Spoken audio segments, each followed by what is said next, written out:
winksASMR.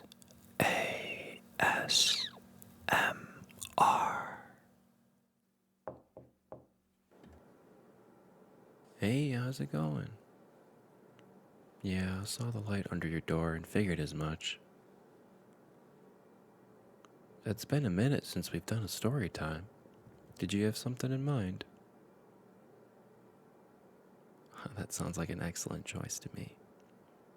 Why don't you go ahead and get snuggled up, and we could begin with the story of the Three Little Pigs. Chapter 1. Down in the valley was a farm. On the farm, there was a pigsty. And in this pigsty lived Mummy Pig and the three little pigs. "You are growing so fast, my dears," said Mummy Pig to the three little pigs. "Soon there will be no space for you here. It is time for you to leave the farm and build your own houses to live in." Before leaving, Mummy Pig gave each of the three little pigs a packed lunchbox and told them something very important. So she said, "You must remember to build your house out of bricks. Bricks are very strong and they'll keep you safe no matter what."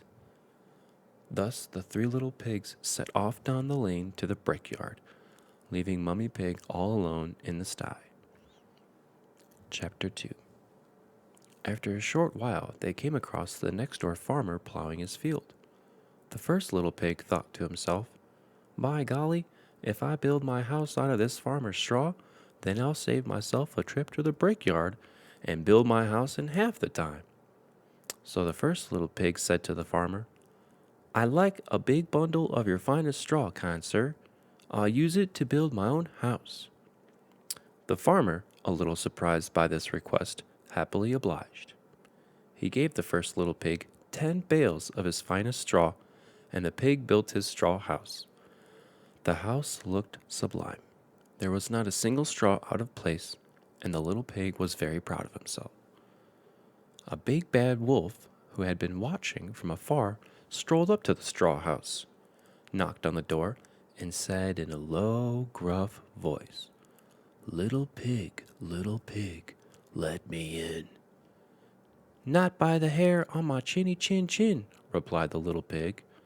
"Then I'll huff, and I'll puff, and I'll blow your house in," said the big bad wolf. Without delay, the wolf took a huge breath in, then he huffed, and he puffed, and he blew the house in. The straw house looked wonderful, but it was extremely weak. It fell down in an instant, and the big bad wolf gobbled up the first little pig. Chapter 3. Meanwhile, the second and third little pigs had continued to walk down the lane to the brickyard. They soon came across another farm. This was an apple farm, and the farmer was busy chopping down the branches of the apple trees. An enormous pile of sticks lay on the ground next to the farmer. The second little pig thought to herself, "By golly, I've got it. I'll make my house out of sticks. It will save my tired legs from walking further, and my house will be built forever." So the second little pig said to the farmer, "I'd like to have that enormous pile of sticks, kind sir. I will use it to build my house." The farmer, who was looking for a way to get rid of these sticks, happily obliged. He gave the second little pig all of the sticks, and the pig built her stick house. The house looked fabulous. There was not a single stick out of place, and the little pig was very proud of herself. The big bad wolf, fresh from gobbling the first little pig, strolled up to the stick house, knocked at the door, and said in a low and gruff voice, little pig, let me in."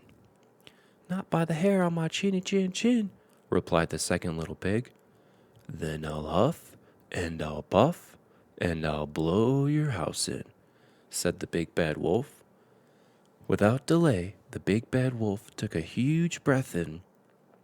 Then he huffed, and he puffed, and he blew the house in.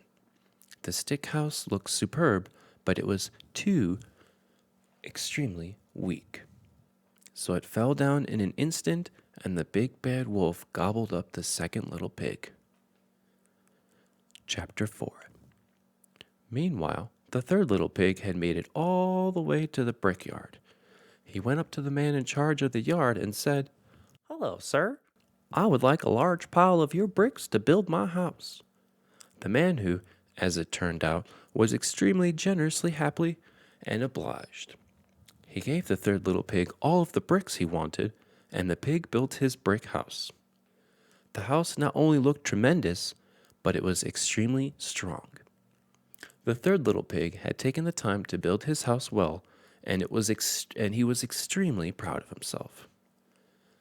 The big bad wolf, fresh from gobbling up the second little pig, strolled up to the brick house, knocked at the door, and said, in a low and gruff voice, little pig, let me in."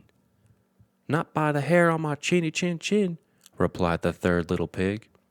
"Then I'll huff, and I'll puff, and I'll blow your house in," said the big bad wolf. Without delay, the big bad wolf took a huge breath in. Then he huffed, and he puffed, and he huffed, and he puffed, but the brick house was much too strong and well built to be blown down. Chapter 5. This made the big bad wolf wild with rage. So he devised a nasty plot to fool the third little pig into coming out of his brick house. Tap, tap, tap came from the window. "Little pig, I know a farmer with some marvelous turnips. You love turnips, don't you, little pig? Shall we go there tomorrow and get some?" said the big bad wolf in his low, gruff voice. "Very well," said the little pig. "I do love turnips. What time do you want to go?" 7 o'clock sharp, said the wolf, "and don't be late." The third little pig may have been little, but he wasn't stupid. He was, after all, the little pig that made his house from bricks, as his mother had wisely proposed. So the little pig got up early, filled a sack full of turnips, and was back in his house long before 7 o'clock. When the wolf arrived, he said, "Little pig, are you ready to go?"